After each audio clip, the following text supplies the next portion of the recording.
Excellent. Great. So this is the title of our presentation tonight. Fear is a prison. You have the key. We all have the key. And the main points that we will go through will be as follows. Fear as a means of survival. So our natural fear as human beings, as physical human beings. A second point we will want to go through is fear as a means of control and how we are, or we can be controlled by fear.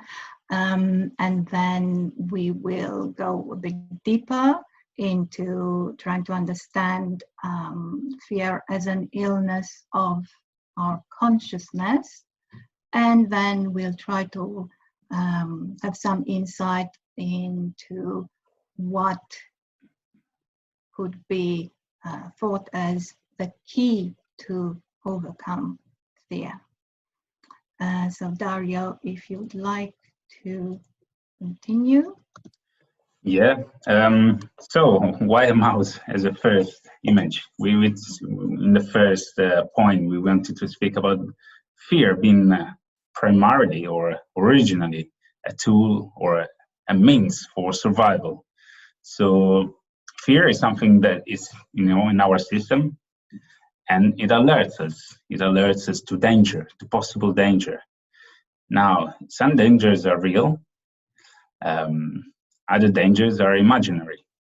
Other dangers are perceived, possible due to our previous experiences, due to our, experiences that perhaps, we've encountered in our own life, or we've encountered in our own family history.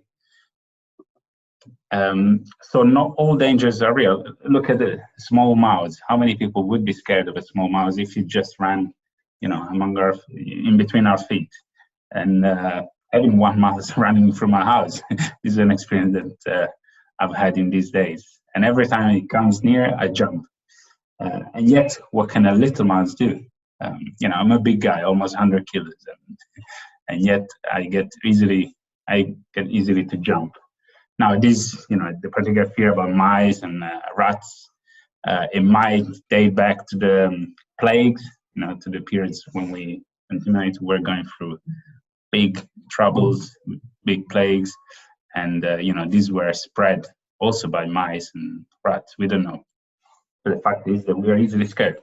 The next picture, Cora, a little cute spider as well. That's another often perceived fear.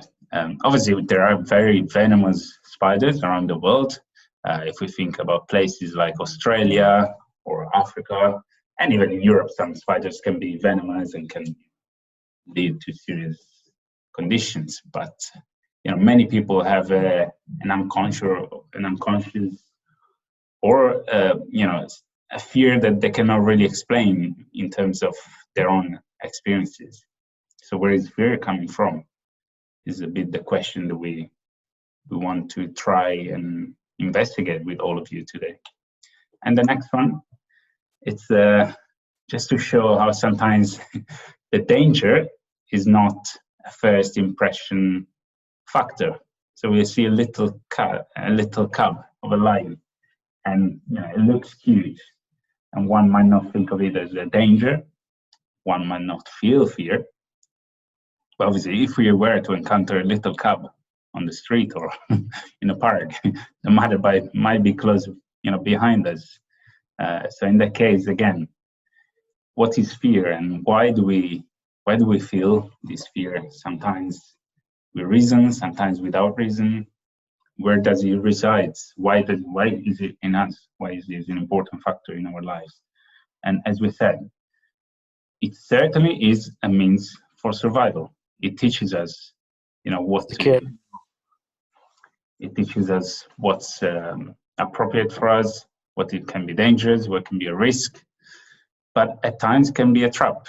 And we all know, how these traps are difficult then to overcome. And once we go a bit beyond fear as a means for survival, we see that as soon as we kind of understood this fear a little bit within ourselves, human beings started to manipulate this fear and started to project this one onto others. And in the image, we can see different, different means of control, whether it's clickbaiting, whether it's news or media, spreading news that could concern us or could somehow create a certain anxiety within us. And obviously, we know that the news and the media needs to feed these kind of emotions, because for the media it means sales, it means selling more copies of the newspapers, or getting more clicks on YouTube or on their websites or on their podcast. And obviously fear is also used by governments, it's used by the powers of this world, which are material, yes, certainly. And we all use fear in our lives, whether it's on a small or on a large scale. How many times, parents might use fear with their children just to keep them quiet, and I see that in myself, how many times I catch myself almost projecting, the fear of what might come, a punishment, a timeout, just to control a certain situation. And this is how we are brought up. And, and obviously this then lingers in our system, and we use it, we are controlled by others, or other people might try to control us in different ways. And at the same time, we will use this tool to control others. So, in that struggle for survival, which has somewhat evolved, to what we call society today, this is certainly a prevalent tool that we still use, and we're still very much, victim and also perpetrators of. And correct, we go to the next slide. We see how this fear is certainly fought. We certainly fight back. There are many people that try to fight back, also in positive ways. Like, we see the image on the top right, social justice. So this is not a negative attitude. It's somebody that wants to free himself or herself from this yoke, the yoke of governments or the yoke of media, or whatever perceived or real danger in terms of projected fear. But as in the yin and the yang, every positive in this world has the seed in itself of the opposite. And so how many times we engage, perhaps, or maybe not ourselves, but as human beings, we engage in discussions over, whatever topic it is, whether it's linked to fear or not, and then we transform ourselves, because the polarity sucks us into this fight. And obviously, this fight then produces hate and produces violence, whether it's physical or not, whether it's psychological. Fighting back with the tools that we usually would use in our lives, so discussing or taking action, political action, or taking any kind of direct giving into this fear cannot but perpetrate the movement that fear is and causes.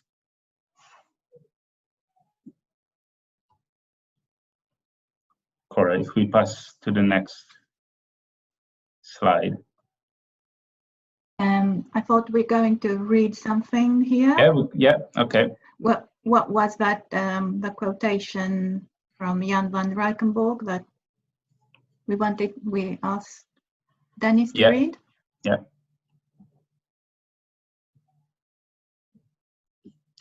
Dennis might You're on mute. Okay.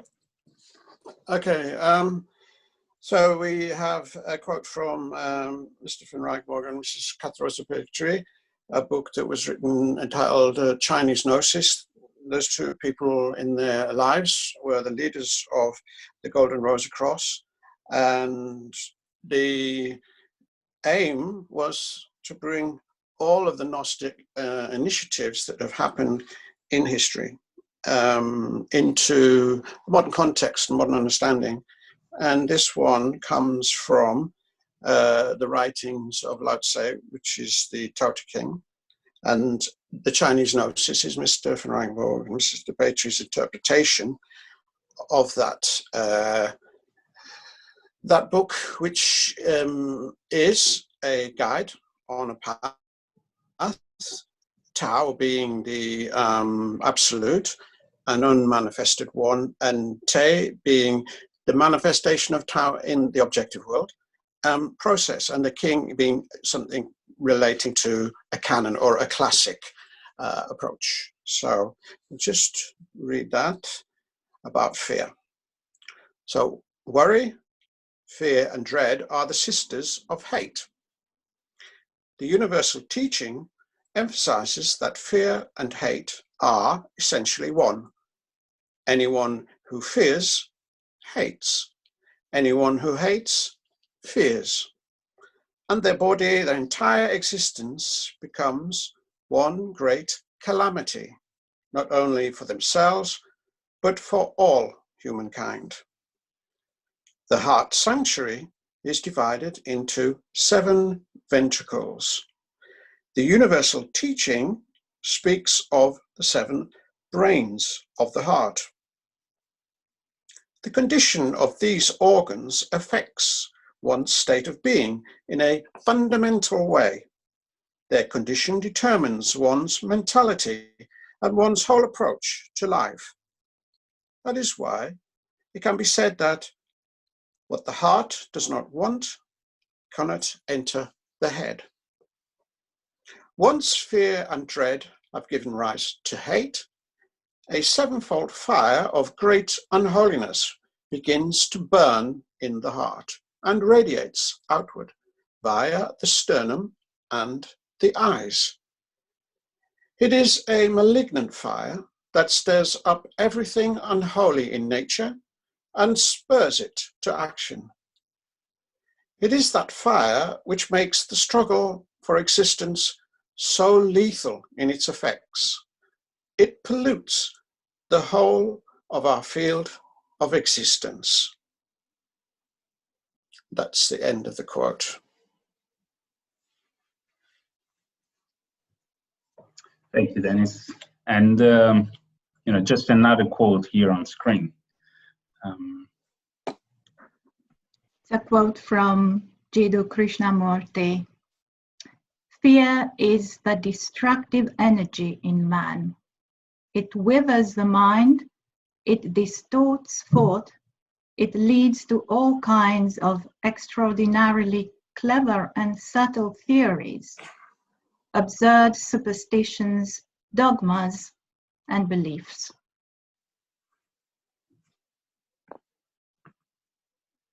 Yeah, and obviously there is the concept in both quotes that fear is something within ourselves. The root of fear is to be found in the system of the human being.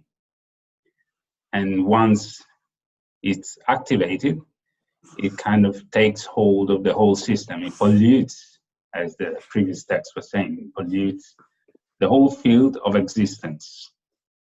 So what does that mean? It gives me the idea of a cloud, something that a little scintilla that starts somewhere in our system, perhaps an idea that is given to us or an event, and that scintilla can then start burning. And so at this point we ask ourselves, what is the key? What is the key to get free of this dark fire that can spread very quickly within ourselves? And there's many answers out there, and certainly this talk doesn't want to engage into a kind of a discussion, of what's right, what's not right. We take all positions as more or less valid. We're not here to judge anybody, to give here to lecture anybody in reality. But we are here to offer a different perspective, which to share the perspective that as the pupils of the Golden Rose Cross we recognize within ourselves. What we see outside is that many people try to control this fear. And how do we control it? Perhaps through meditation, which is certainly a valid practice. It means going in the middle, going to the center of ourselves, and create a quiet space. Other people try to emphasize other, perhaps other tools that we have, like self-esteem. I believe in myself. I believe in me. I don't need to fear, other people. I don't need to, I can do it. I'm the best. The self-convincing or the self-aggrandizement, which is the self-development, the development of the self. But as we were saying just previously, if the fear is within ourselves, if the fear is rooted within ourself, then developing this self, doesn't it contribute to developing the seed of fear in the self as well? So again, the question, what is the key? What is perhaps the right key? And if we look at, how fear spreads in our systems, again, we were mentioning earlier, it might be an event causing an apparent danger in front of us. It could be anything, could be, a sickness, could be, the confrontation with another person, could be financial situation, any type of fear, or any type of event that, we could even call it as a crisis.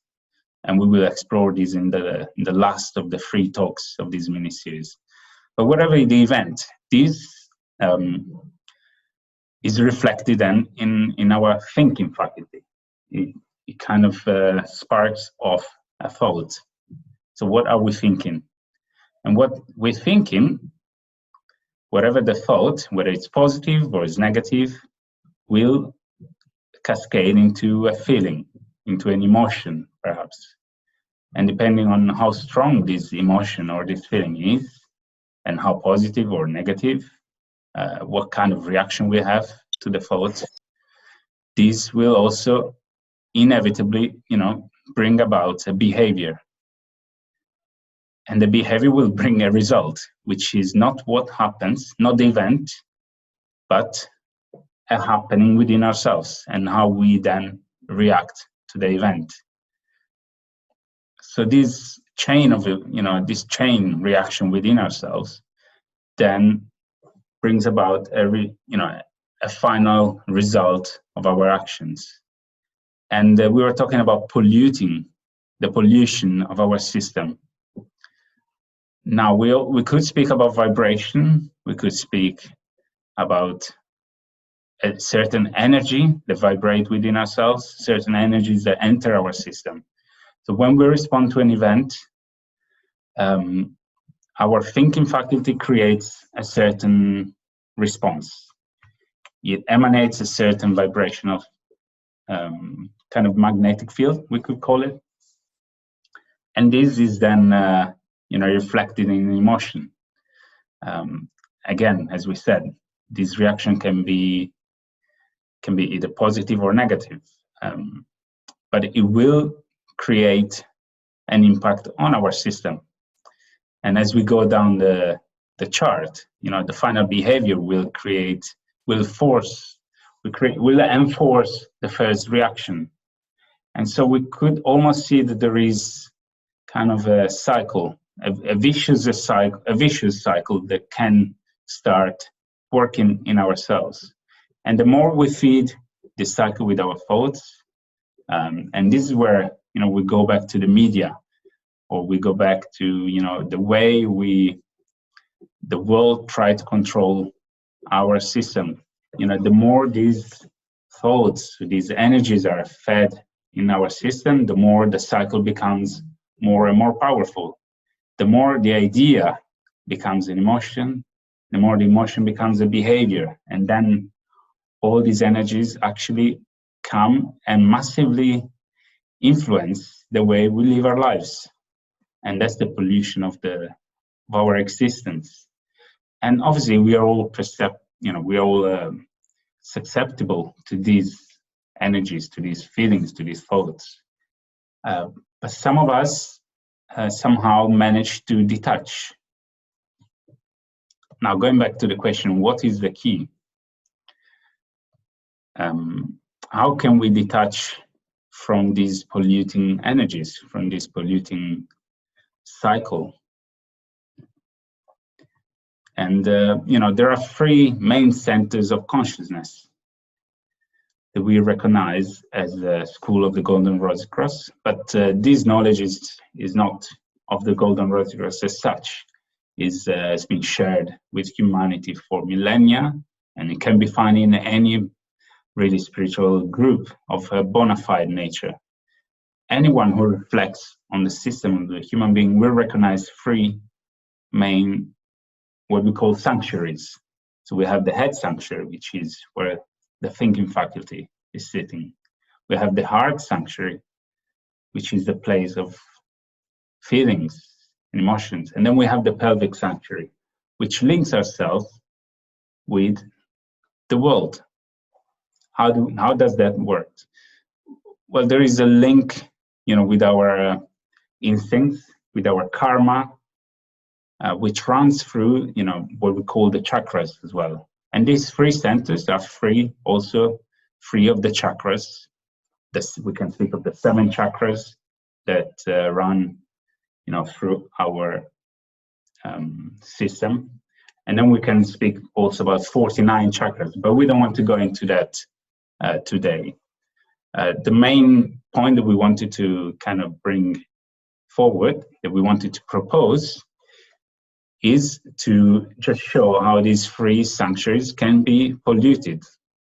And once, all the three centers are taken prisoners of these powerful happening within ourselves, which we call fear, that's when the whole system comes to a standstill. It comes to a crisis sometimes. And these three centers are also perhaps the three keys, the three portals that we need to liberate within ourselves.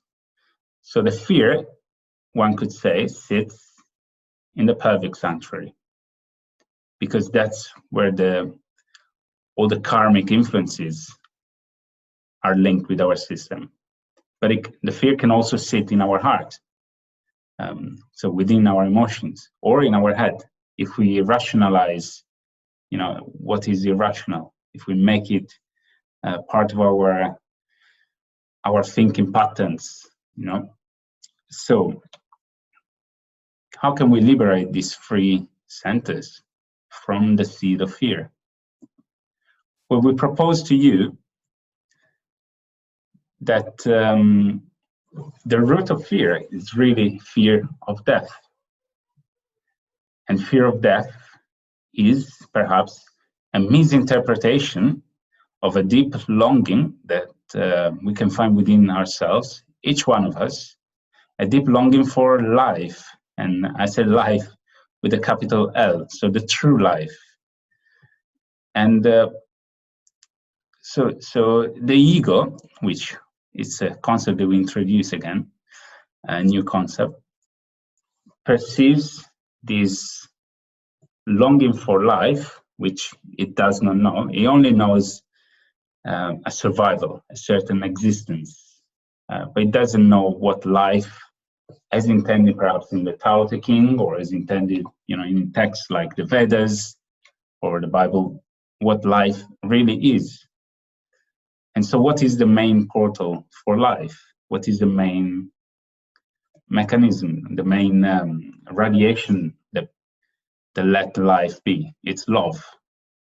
Love, not as a mystical emotion, but love as a unifying, universal force. And this love can be found in our hearts. Again, this sounds a bit mystical, but if we do have the courage to look at ourselves, we sometimes can hear a certain stirring in our lives. And the core and the heart is the core center of this radiation, this coal, this ray of light that needs to pierce through, these clouds that pollute our system. And really, the nature of love is unity. So again, there is a fundamental separation between the subject, which is the ego, the subject of life, the subject of our consciousness, and life itself, which is the objective. It's a universal emanation in a way. And we sometimes perceive this separation. We can see there is there. We don't really know how to build a bridge to unify these two aspects within ourselves. And again, we put it to you that perhaps the heart is the place to start with, and the universal love, which is not a subjective action, is not a subjective liking of somebody, subjective protection of our inner circle, of our family, of our tribe, our nation, whatever you love or you care for. But it is a universal radiation that can emanate from us and that can penetrate us, but is not there yet. And there is a process that has been shown to mankind and to which each of us is called. It's a process that can be activated within ourselves. And we see an image here. It's a healing process. We put an image of the caduceus, which is linked to medicine, to healing, and the system, the microcosmic system, which is the system in which the human being lives in. And at the center of this system, we can't see it properly, but there is a rose. Now, the rosebud, which has been called the lotus flower, the water lily in Egypt, is that link between our mortal, finite existence and eternity, unity. The unity which then is the key to liberate ourselves from that fear, that existential and deep-rooted fear that is brought about by this fundamental separation within ourselves. And now I think we would like to open up the discussion to everyone. So we thank you for your attention. This wanted to be an introduction to our next phase, which is an open talk. So we didn't want to give you so much of an answer, so much of a lesson, because these are all things that we need to develop within ourselves. It cannot be transferred, certainly not through an online talk like today, but we want to share with you, what our experiences are, and we wanted to hear from you what yours are. And if you have any questions, we'll be able to, we'll be happy to try and find an answer together with you. Thank you. Thank you, Dario. So we invite everyone to a discussion. We had some problems with the chat. Dario, if you know how to, I have removed one person from our participants, yeah, but I'll try. He seems to be able to come back, so I'm not sure how to fully block them. Sorry about that, darling. I'll leave the room just now. Yeah, that's better. Great. Yeah, well, we've been, we've been warned in the coming days, in the coming weeks, of the Zoom vulnerability to people that, would bomb in meetings, and they will try to disturb, and, that's human nature. We always try, not all of us, obviously, but there is this tendency sometimes of disturb what somehow strikes us and what somehow disturbs us, and the moment you try to explain something, the moment you move certain energies, these will victimize. They will try to victimize the human beings that are susceptible to it, and sometimes we act without knowing exactly what we're doing. And these things are a practical demonstration of it.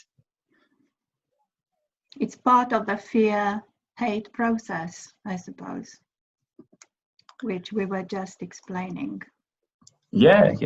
We certainly all have different mechanisms to cope with these things, with fear, with with this kind of strong emotions that can present a challenge to our being, to our way, to the constructions that we create in our lives. And when things like today's talk happen to disturb the quietness of the status quo, certain energies will respond. Can we move on? Yeah. There's a question on the chat. They'd like to see the last 2 slides. From Maura. Okay. Let me just share again. 1 second. Oh, we have this. Okay. Right. I think this is the penultimate slide that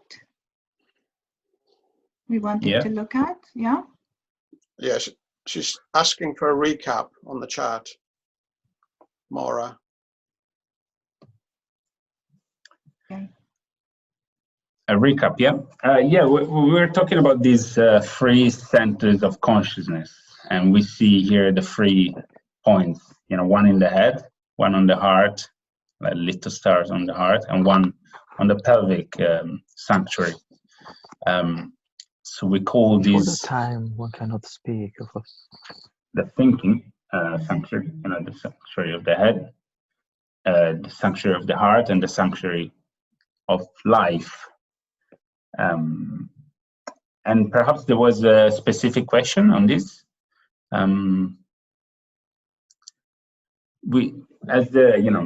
The slide also speaks about four bodies. One being the physical or the chemical body, which is the one that we all know, flesh and bones, and it's a plane of existence that we all are familiar with. There is a second, it's called the vital body or the etheric double, which sometimes is called, the aura, for example. This has been known to exist by different groups in different times as well. Perhaps we kind of forgot about this. There is this double, this etheric double that accompanies our physical body and that penetrates it. And then there is an astral body, which is represented as an egg in the chart. And that's a bit of, the body of our emotions. It's also, the level of existence that, kind of where we go, for example, when we go to sleep. Our astral body would return to a certain area of the astral field, what we call an astral field, that where it can receive the kind of a replenishment, or it can receive the rest that it needs during the night, and it will receive certain informations which are not what we call dreams, because the dreams are a reconstruction of experiences in our brains and in our etheric body. They're not the astral experience. And then we have the mental body, which is the fourth body, which is still in construction. And has been developing in the last millennia, obviously. But it's still limited. Our thinking faculty is very limited. We're very, obviously we have an intelligence, and it can be used, and it's being used in different ways. And human beings, we could say that often misuse this tool. We misuse it because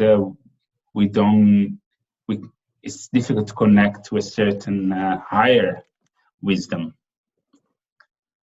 It's often a tool for imagining or creating plans, so our vibration being generally kept on a low level.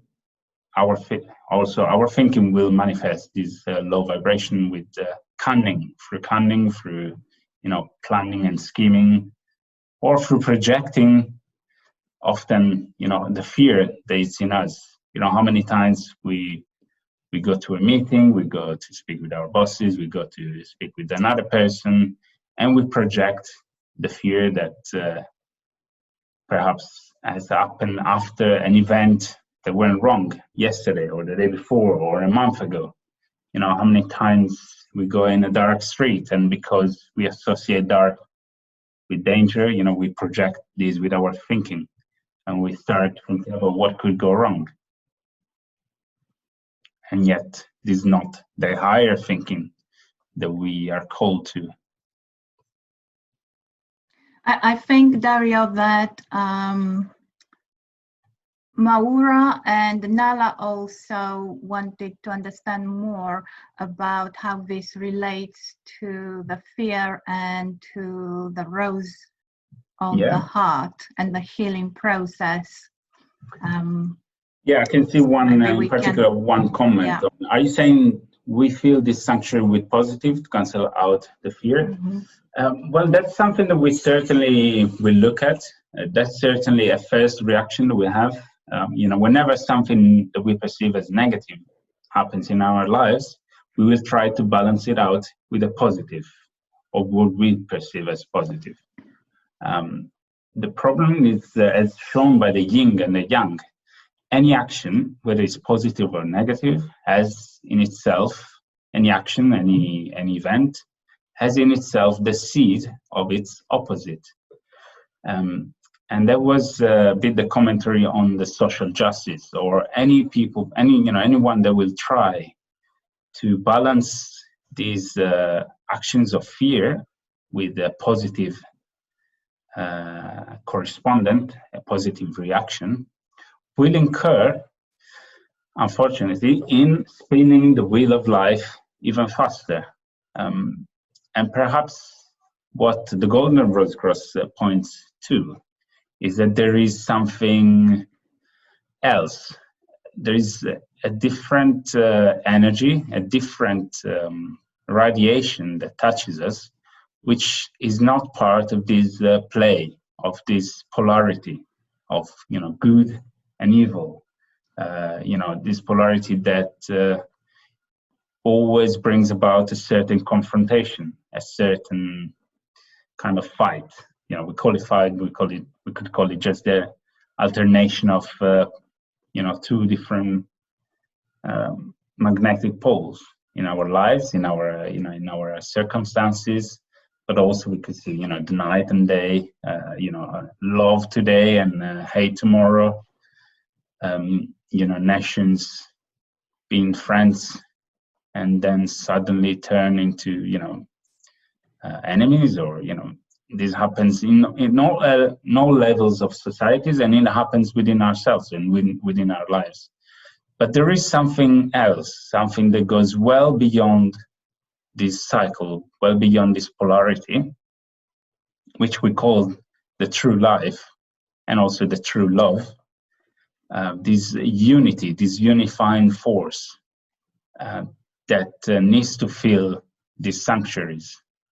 But for it to come and kind of, bring light into these chambers, we first need to vacate these rooms, these free sanctuaries. And to vacate it means to detach. It means that we need to, if we think about the message of the Buddha, this detachment means cutting ties with everything that keeps us in this continuous cycle. We will find that ourselves, if we are actually part of this cycle. But we're in Gnosticism, there is this notion that the human being is a dual being. And, often Gnostics are spoken of as, dualistics.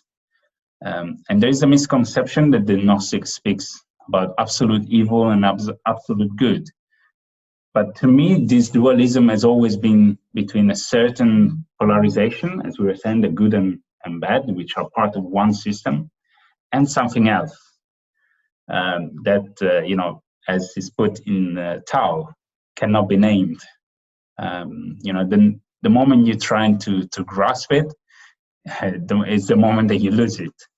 And yet it speaks within ourselves. It kind of moves us to search everywhere for answers. And whoever, like many of us in this room, in this virtual room, whoever seeks for the meaning of life will encounter sooner or later this force. And, we might not recognize it, or we might recognize it and not be able to respond to it in a way that it can manifest in our lives straight away. But nonetheless, this force will manifest, and it will propel us in our quest. And as we said earlier, this is a process of healing, of making the system whole again. So breaking or kind of mending this separation that somehow exists in our system, which is a separation that that manifests on different levels, on many different situations, but that we experience in our lives, and that nobody can really deny. And whoever denied, it's probably either not able or not willing to recognize it yet. Thank you, Dario. If I may add to what Dario very well explained, if our focus is on this good and bad world, dialectical, so-called dialectical world, then we will be a physiological being that cannot escape fear. Whatever we do, there will be at least that basic fear that all human beings have, the fear of death. So if our focus is on this world, then there is no real escape from fear. We can fool ourselves that yes, we are addressing this fear by doing this or that, but other fears will come and will replace that initial fear. It's never going to be fully disappearing, because we are physiological beings. We are here in this world. However, if we change our focus, and if we connect to that eternal, immovable, divine world, which we all have, which is closer than our hands and feet. So if our focus is on that world, then we can refill all our centers with that eternal, immovable energy, and that connection removes all fear, because that is the remembrance that we are actually eternal beings. And that remembrance that comes from that rose of the heart, that's our first point of connection to this divine world. So if we make this connection, our whole system will refill with a different energy, which pushes away these fears, which otherwise are human fears. So they will maybe still be there, because we're still human beings. We're still going to live here in this world, in this good and bad world, which will still be here. However, our focus will be different. Our connection will be different. Our resonance, so to say, will be with a different energy, which we could say disconnects us from the resonance of fear. Yeah, and again, we invite everyone, to share, and ask questions if you want to, but also not to be shy away from, giving your answers, and then we can discuss them together.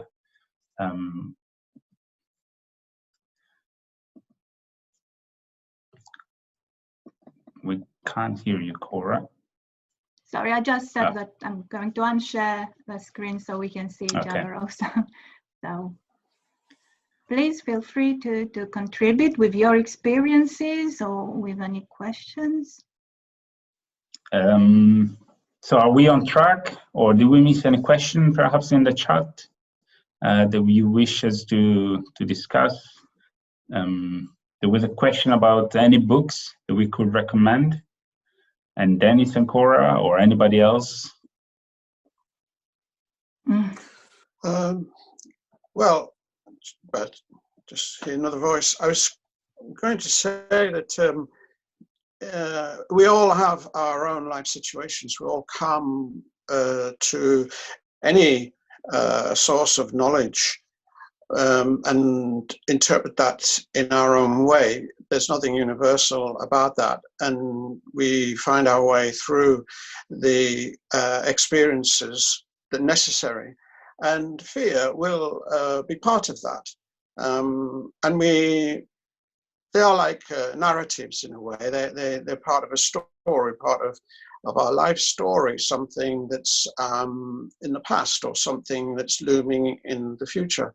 And we need, with our growing understanding of the importance of our particular direction in life, how we're interpreting that, in understanding the world around us and the events in it, and how fear can be personal to particular circumstances of the individual, or it can be something that's been exerted by groups, let's say, as a power play, or in order to establish control for their own purposes. So we really need to detach ourselves from that first, and then look at how, what can our fears teach us? If they are a narrative, we need to sharpen our thinking, knowing that this is a form of exploitation that human beings are subjected to. It's like the head of the Medusa in the Greek myths, where you could not defeat this many-headed Gorgon whilst looking straight at it. You had to look through a reflection, and only then can it be possible to deal with that. So one begins to balance out the sense of fear. Why am I being so fearful?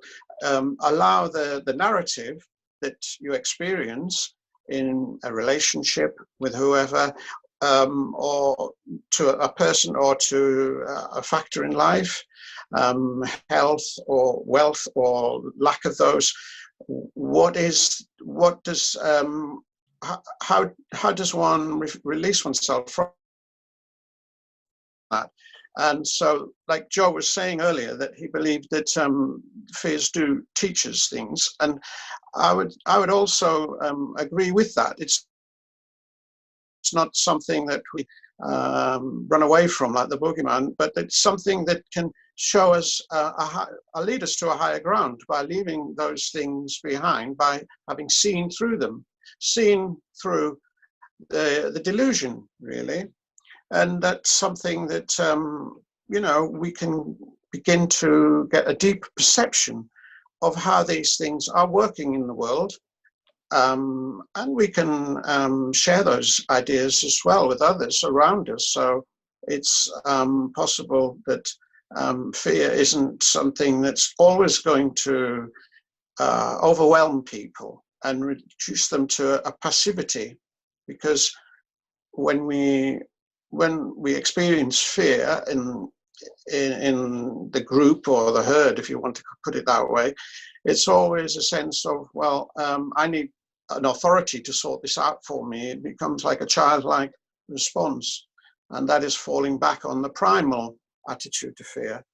But if we understand it from the point of view that Dario has been trying to introduce, the interplay of the yang, the activity, and the yin, the passivity, and how these primal duads, as it could be called, are constantly in action, and how does that impact us in our lives? And so the Tao Te Ching is a helpful source for anybody who is trying to understand these forces that are at play, vis-a-vis the earthly powers, which have their own agendas and which wish to use exploitation as their sole activity. But as was highlighted, we in the diagram, we're highly susceptible to these things because our emotional body is exposed to these forces, and by not allowing ourselves to be duped mentally, we can protect ourselves emotionally and distance ourselves, and then that would be called walking a path away from this world. Yeah, and there was a comment by Andreinita. She said that she thought, you know, the fear is just, sorry, I lost the comment there. So the fear is just, you know, an imagination, something that we imagine. And that kind of goes towards what you were saying as well. There's certainly an interpretation of what's happening.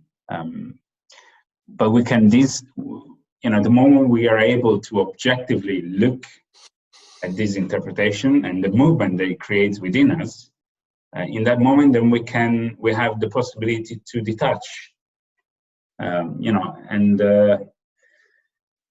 not act on this movement, you know, neutralize it in a way.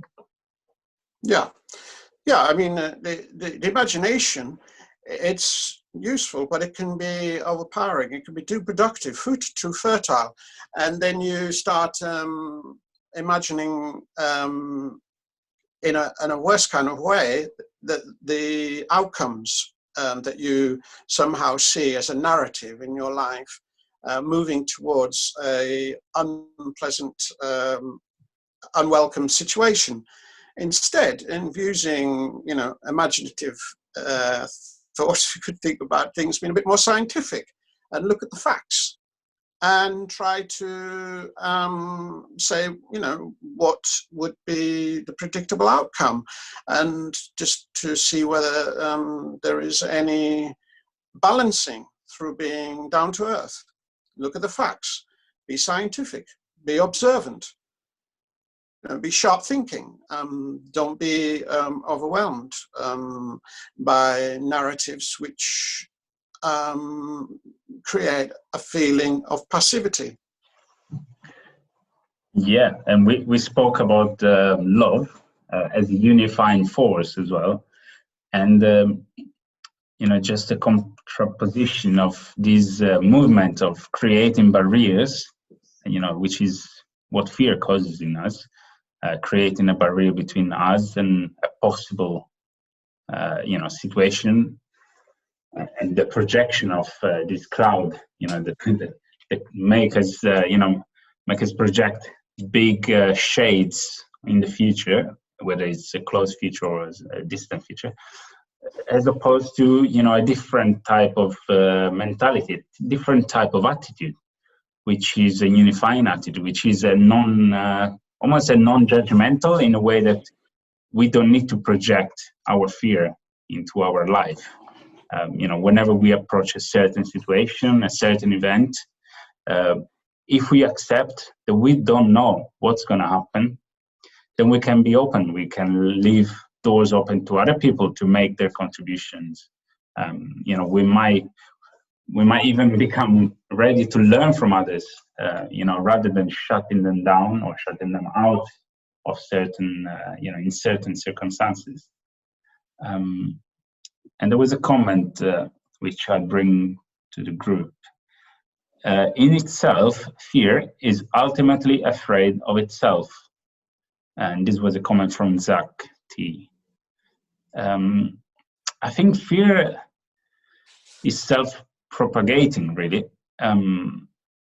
It's something that feeds, that needs to be fed. It's almost like it becomes almost like an entity that takes control of ourselves. And, as any other entity, as any other being, needs to be fed, needs to feed and requests more food from us. And so it will force us to think about it. It will force us to discharge our emotions.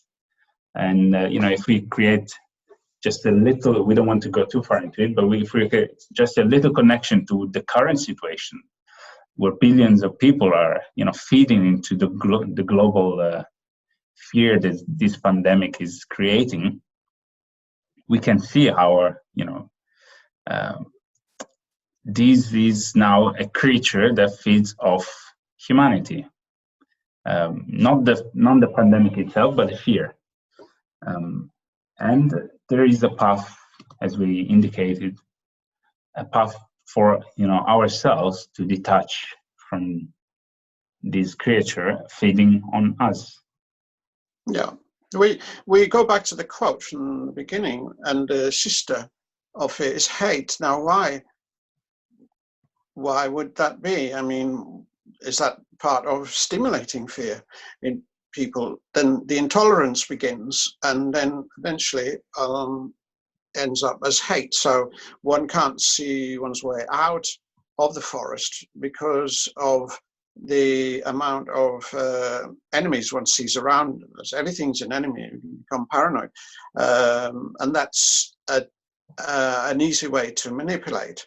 So that's something that needs to be realized, that the fear is for a reason. It's to send us into the negative zone of emotion, instead of and in that condition we can do nothing for ourselves. So we need to look at the source of the fears and to be more analytic about them. But as part of a detachment process, it has to happen.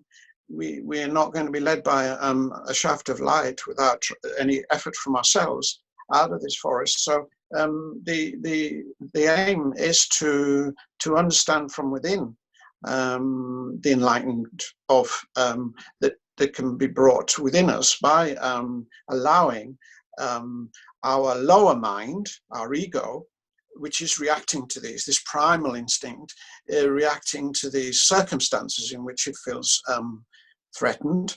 And so, self-preservation, it becomes the important aspect. And then one would obviously fight one's way out of the situation. But the Tao Te Ching is looking for another way, which is the Wu way, as is put forward, which is intentionally not doing, intentionally withdrawing from action and reaction with whatever one is presented with, in daily life, as we walk through the circumstances and we navigate our way through circumstances in which we find that, well, we will be challenged to state what our beliefs are and why we take a stand on certain things or why we don't take a stand. And that needs to be something that's internalized. You understand the rules or the way of this world, how it works here, and why it will always be a revolving door and not break out from that.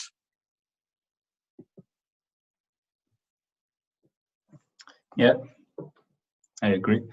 Cora, anything that you would like to add, or anybody else? I think there were a few questions about the rose of the heart, which I think I touched very briefly, and we touched very briefly during the presentation. I don't know if anyone wants to say anything more about that, the rose of the heart, or the lotus, or the seed of mustard, or the pearl. Yeah, which so appears in many universal teachings. Yeah. So this is first of all a concept, but it's a concept that we are all called to make a reality, and it's it's something of an essence, a second essence within our system. So the first essence, what we know, being the ego consciousness. And the second reality within our life and our, as I said, our system as a human being, so a second center of life. But that doesn't connect necessarily to our existence. It doesn't connect to these, what we were talking about, the polarity of life, this duality in our life. That constantly pushes us forward or backward or to and fro, and it doesn't connect because it is not of the same nature, and yet it radiates through it.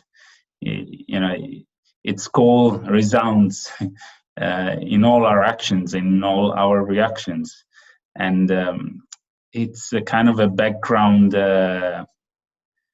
voice that many people cannot hear for long periods in their lives, but we are here to discuss about it, and that means that it probably touched us somehow, and it's a reality that what we call being the original human being, the original, the remnant, the last remnant of what was the creation of the absolute, of what we could call God, and that somehow it's lost its place in the divine creation, and it's this is depicted, for example, in the Bible as the fall.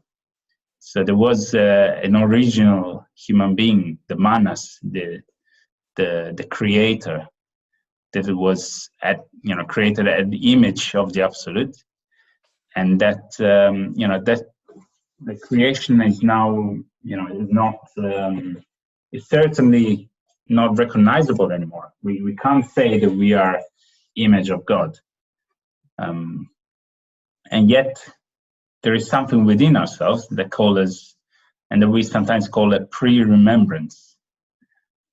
Beyond all philosophies and beyond all skepticism, there is something that stirs and that impels us to find the meaning of all that surrounds us, and also especially the meaning of what's within ourselves. And the focus of it is within our heart, and we call that the rose of the heart.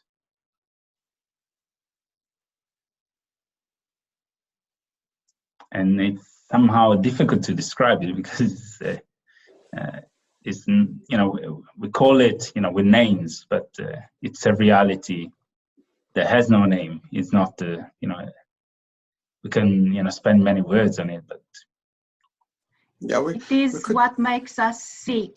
It is what makes us restless and not be satisfied with just this life.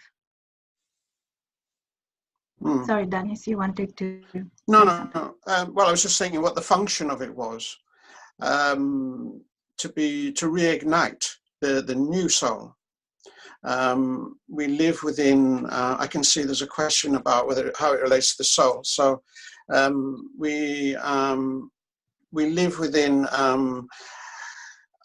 our lives, within our structure that we exist with, before we become aware of the sense of there is another existence, and that you can devote your time to an understanding which grows over time with effort, and interacting with these inspirations that can come from the books, or coming from talking with other people, or to listening to talks, that this other one within us can eventually be able to blossom as the rose does, and in metaphorical sense that it will be able to clear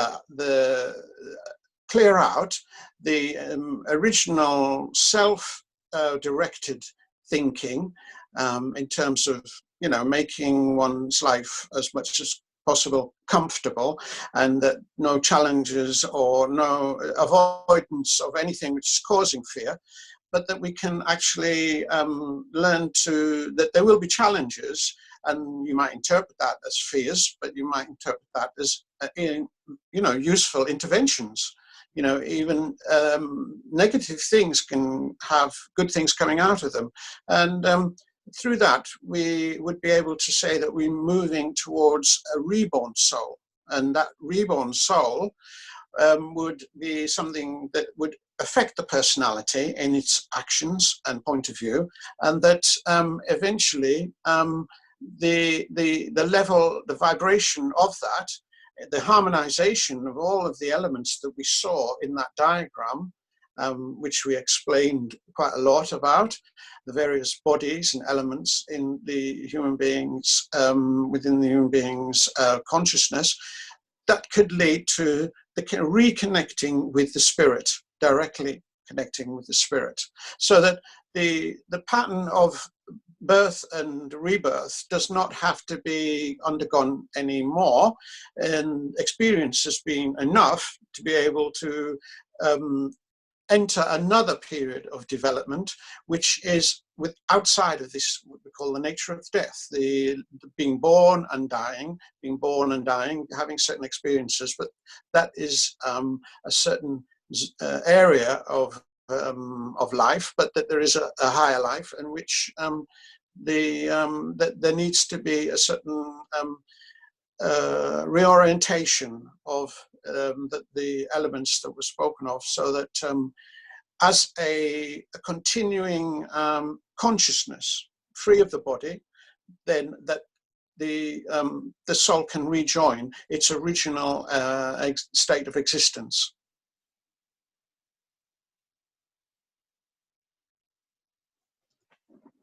Sorry, we had a few comments about Eckhart Tolle's book, The Power of Now, and my feeling is that the now that Eckhart Tolle is connecting to, that it's the same thing that we are talking about here, in terms of that mustard seed or the rosebud. It's that reconnection to that eternal, which is actually now, the present, closer than hands and feet. It's that, if we are present, if we are in the now, that is the condition that we need to make for us to reconnect with that rose of the heart, with that power of eternity, of divinity. So it is a valid reference. Tool, let's say. Yeah, it's a valid tool to make this connection. That's my feeling. That's my we sometimes call it with the book. The eternal present as well. We sometimes call it within the school of the Golden Rose, and it is a state of consciousness that, as Zach was putting it, it's a state of consciousness where the fear is eradicated, as he says, and where the limitations of our material existence can be kind of overcome, where perhaps we can access a different aspect of ourselves, which is actually the essential aspect. And then obviously a whole series of, I wouldn't call them powers, but a whole series, a new life, kind of begins almost.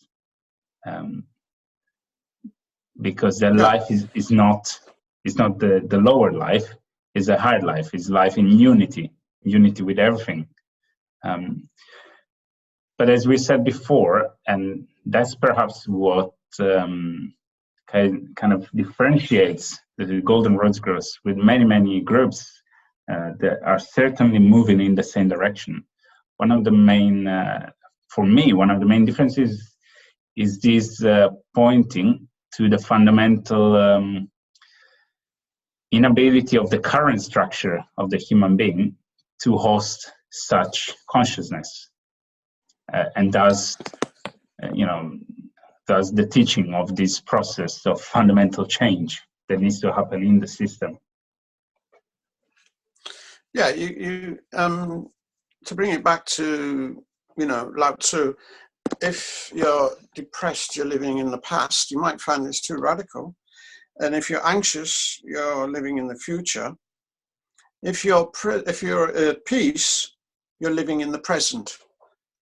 And that's the only place that peace can be found, in the present. It's the nature of the human mind to carry around these thoughts, memories of the past are unchangeable, and that's ballast which needs to be thrown overboard. And what we're talking about now is the inability to cope with negative scenarios that the imagination throws up, and then we begin to bodily experience those, physically feeling nervous or anxious. And so leaving that aside, what we're left with, well, just the present. And it's there that the consciousness that we have developed or grown to know and has had its experiences and tried to interpret them in the moment and shut out other emotional experiences about memories or what the future might be, but that moving forward and making the future by being unaffected by these things, less and less. If we are conscious of doing that, then that will be a process. And by connecting with a group of others who are trying to do the same thing in their lives, that creates a space of unity, and that creates a vibration, and that protects.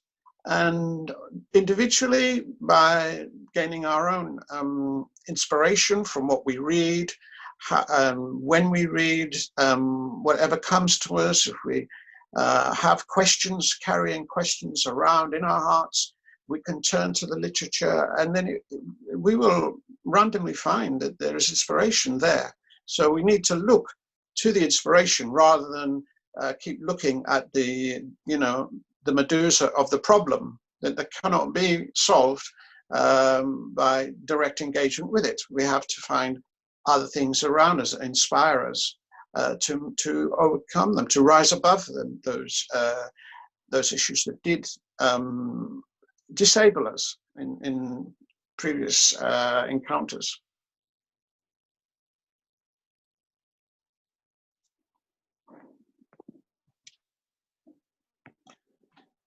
We had a comment from Maura. She's saying, thanks for these ideas. It's a lot to do with self-awareness and the ability, space, time, peace to consider and become aware of them, of the patterns. Yeah, and that is part of being a good human, to inspire others. Nala, we will say a few words about the next event in a minute. Yes, self-awareness, absolutely, is one of our tools. It's not the end of all, but it's one of the tools that we need to use in this process of remembrance and relinking to the original spirit that we mentioned. The process of the birth of the new soul that we also mentioned. Yeah, one of these tools is certainly self-observation, which brings self-knowledge, and then the more you get insight into self-knowledge, the more you know, the more you can distinguish, your true self, which is not the ego self, is not what we've known so far, but is the rose of the heart. And then once you know it, so once you're one with it, everything else then can start to unfold.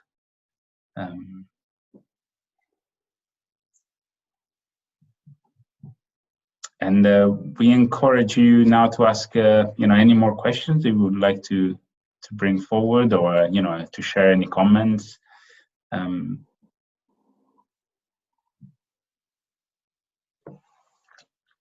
And perhaps we could speak about the next talk, Cora, if you have that image. Yes, let me share the screen again. Sorry, I'll just put our presentation back. And so these are the next two talks that are in the same series. So the next one is on Saturday the 18th, 7 p.m. again, freedom and responsibility. And the third one, Sunday the 26th at 7 p.m. And it will round off this series. It's going to speak about Crisis, a message for humanity, and will be followed by a session, well, all of them as today are followed by a session for everyone to ask questions, but the last one on Sunday would like to look to answer questions of all three of them if you want to rejoin then, and to ask more questions about fear or about freedom and responsibility. Thank you, Cora. So we hope, thank you everyone. So we hope to see you all soon again. And if anybody has anything else to ask, please do. If not, we will end with a short reading. Let me have a quick look. Okay, so I don't see any more questions.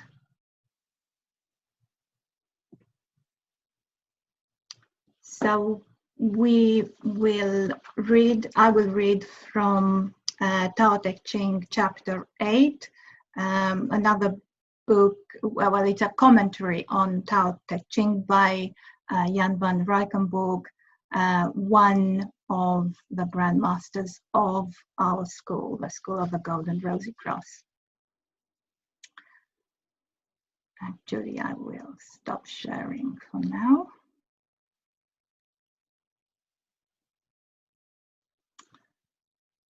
The right approach to life is like water.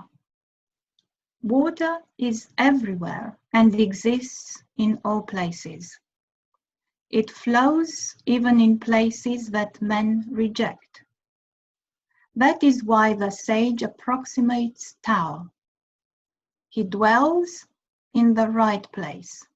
His heart is as deep as an abyss. His love is perfect. He abides in the truth and he does the truth. Destined to govern, he maintains order. He performs his actions well and acts at the right time. Since he does not quarrel or contend with others, there is no guilt in him.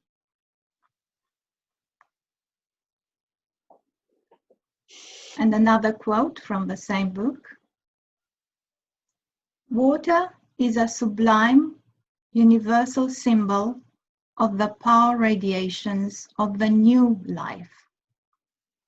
Just as the ordinary human being lives and moves in the electromagnetic radiation field of dialectics, our world of good and bad, so those who, through the sacrifice of the self, have established a liberating link with the God within, will enter and live in the new electromagnetic radiation field. This is the true living water, which is poured out over them and fills every corner of their existence. In this stream of new power, the human being becomes a new creation, a new creature. He or she has gone through a crisis and a turnaround of focus, which led to a gradual surrender and dissolution of the old personality. Thus, he or she undergoes a new genesis, a new beginning. This process can be compared with the first Genesis, when the Spirit of God moved over the face of the waters and created a firmament in their midst. For when the living water is poured out over the candidate, he too gains a new firmament. It is a new life field which imparts to him a quite new and different personality consciousness.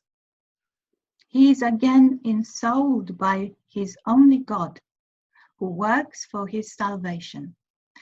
If we shift our attention from the individual microcosmic level to the level of the cosmos and macrocosm, we can see that the same concepts must apply here too. For obviously the God in us, the true divine human being, the source of true life in the heart sanctuary, does not live in isolation from other human gods. Just as the earthly human being experiences and is conscious in the nature of death, so by the law of analogy, the divine human being must exist in a nature of life, a quite different divine universe. The life substance, the radiation substance of that divine universe is living water, the pure divine primordial substance. This divine universe, this divine primordial substance is not separated from us by time or distance. It is here and now, interpenetrating everything, nearer than hands and feet.